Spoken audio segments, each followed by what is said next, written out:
அன்பான நேயர்களே, நன்றாக கொதித்து கொண்டிருக்கின்ற நீரில் திரிபலா பொடியை நாம் ஒரு தேக்கரண்டி சேர்த்து நன்றாக கொதிக்க வைக்க வேண்டும்.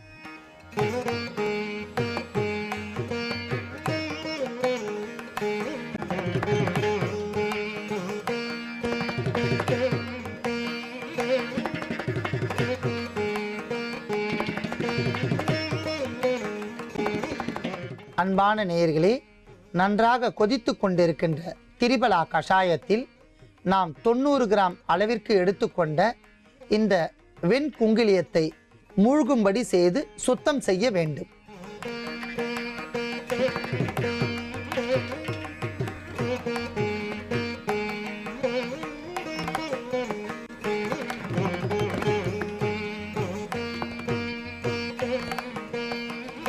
அன்பான நேயர்களே, நன்றாக வெண்குங்கிலியம் திரிபலா கஷாயத்தில் தன்னுடைய பல்வேறு வகையான விஷத்தன்மையை நீக்கி தூய்மையான முறையில் சுத்தமடைந்து விட்டது. அதை நாம் எடுத்துக்கொள்ளலாம்.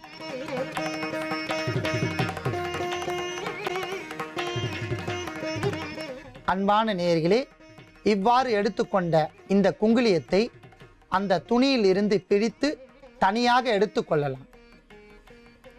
அன்பான நேயர்களே, அவ்வாறு சுத்தம் செய்யப்பட்ட வெண்குங்கிலியம் 90 கிராம். அன்பான நேயர்களே, குறைந்தது 3 முறை இம்மாதிரியாக மாற்றி மாற்றி இந்த வெண்குங்கிலியத்தை தூய்மை செய்து எடுத்துக்கொண்டால் மிக சிறந்த கிருமி நாசினியாக மாறி பல்வேறு வகையான நோய்களுக்கு இது ஒரு அருமருந்தாக மாறிவிடும்.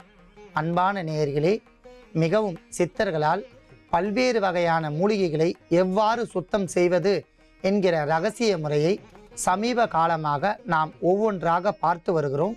மீண்டும் தொடர்ந்து சுத்தம் செய்கின்ற முறையை நாம் பார்த்து வரலாம். இப்பொழுது வெண்குங்கிலியத்தை சுத்தம் செய்த முறையை நீங்கள் கற்றுக்கொண்டிருப்பீர்கள் என்று நம்புகிறேன். நீங்கள் சுத்தம் செய்த இந்த குங்கிலியத்தை வைத்துக்கொண்டு மற்ற பொருட்கள் அனைத்தும் 10 கிராம் சமநடையாக 10 கிராம் எடுத்துக்கொண்டு இந்த குங்கிலியத்தை நன்றாக வெயிலில் காய வைத்து இதையும் சேர்த்து சன்னமான முறையில் பொடி செய்து எடுத்துக்கொள்ள வேண்டும்.